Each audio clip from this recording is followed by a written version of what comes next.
Inniswell Ministries International presents Midweek Message. Hi, family.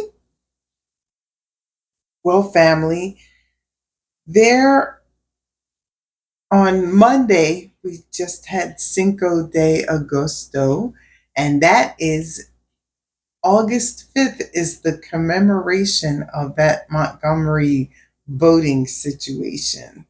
And that situation just reminds me of what we can do as a people when we come together. But even more than that, the more things change, the more things stay the same. So in that situation, this man got attacked by like three people. That man ended up with assault charges.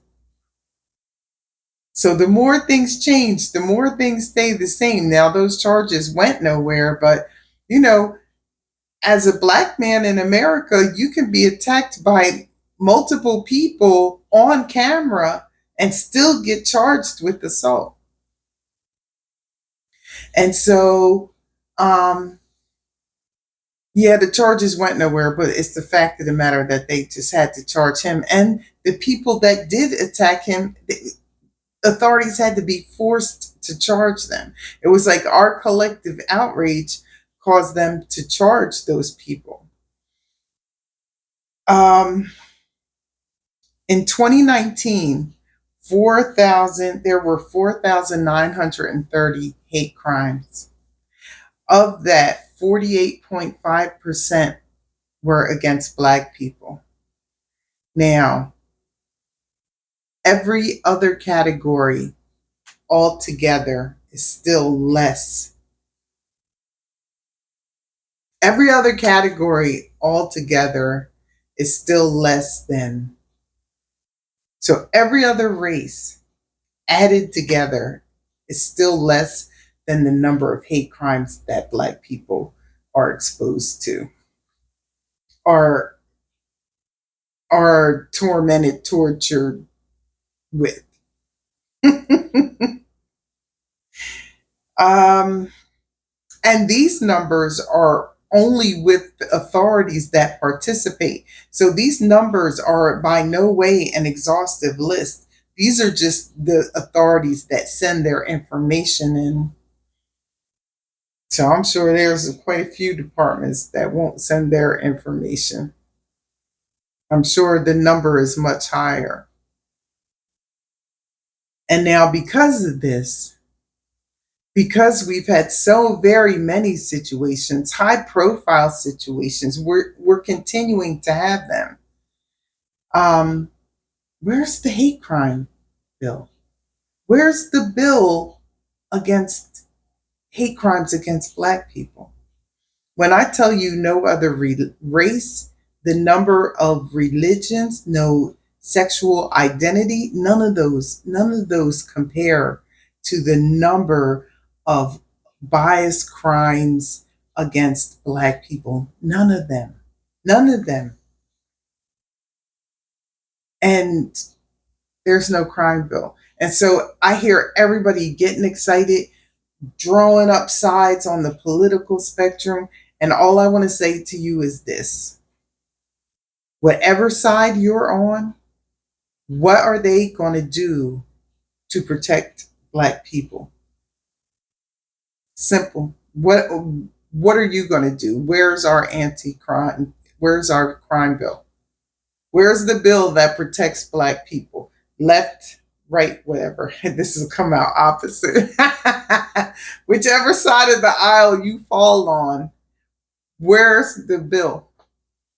Where's the bill protecting black people? Where's the monies, the funds that go into communities that experience bias crimes? We see none of that. And it's wrong. And everybody wants our vote, but nobody wants to do anything about it. And if I told you this way, way back, and I said I wasn't going to say it again, but I am. If you're not going to protect us, you don't deserve our vote.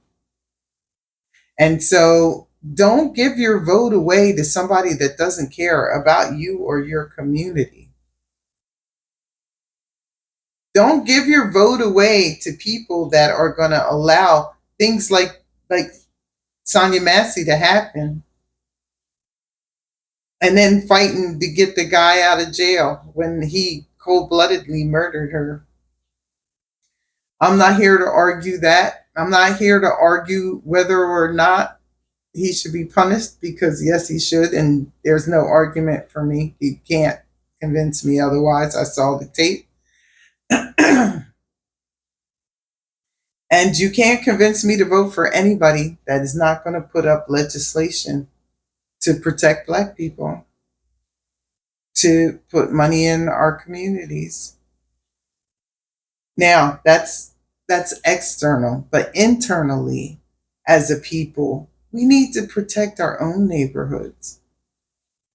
We can do that. We can neighborhood watch our own neighborhoods. We shouldn't have a Sonia Massey situation, because Neighborhood Watch should have been on that. She shouldn't have had to call 911. She should have called Neighborhood Watch, and we should have been there to take care of that situation. Like, that's what we have to begin to do. Did you know that other communities police their own neighborhoods? There's Chinese police just for their Chinatowns. There's Jewish police for their Jewish communities.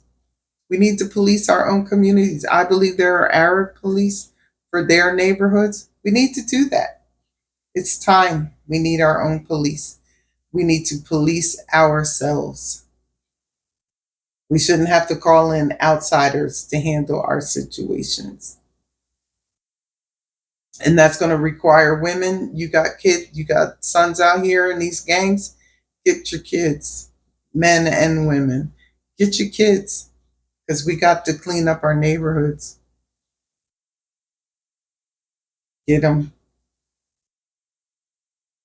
because this is going to change. And you don't allow an open enemy into your home with weapons.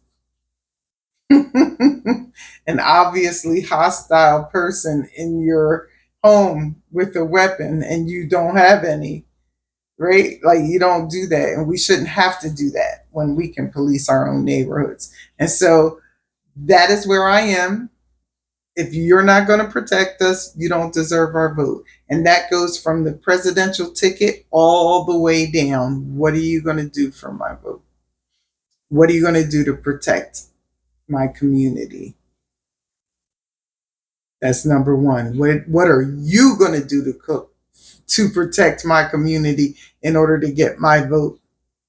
And what am I willing to do for my community to protect my community? Because we can't expect other people to do what we won't do. And there's no reason why we're not doing it. Neighborhood Watch, we got to bring that back. Do you remember that movie, The Ministers of Defense? They was defending. They was defending. And we need to step up and do that too. Well, join us again next time when Inniswell Ministries International presents Midweek Message. Until then, bye. This should have been a Just My Opinion, but no. Bye.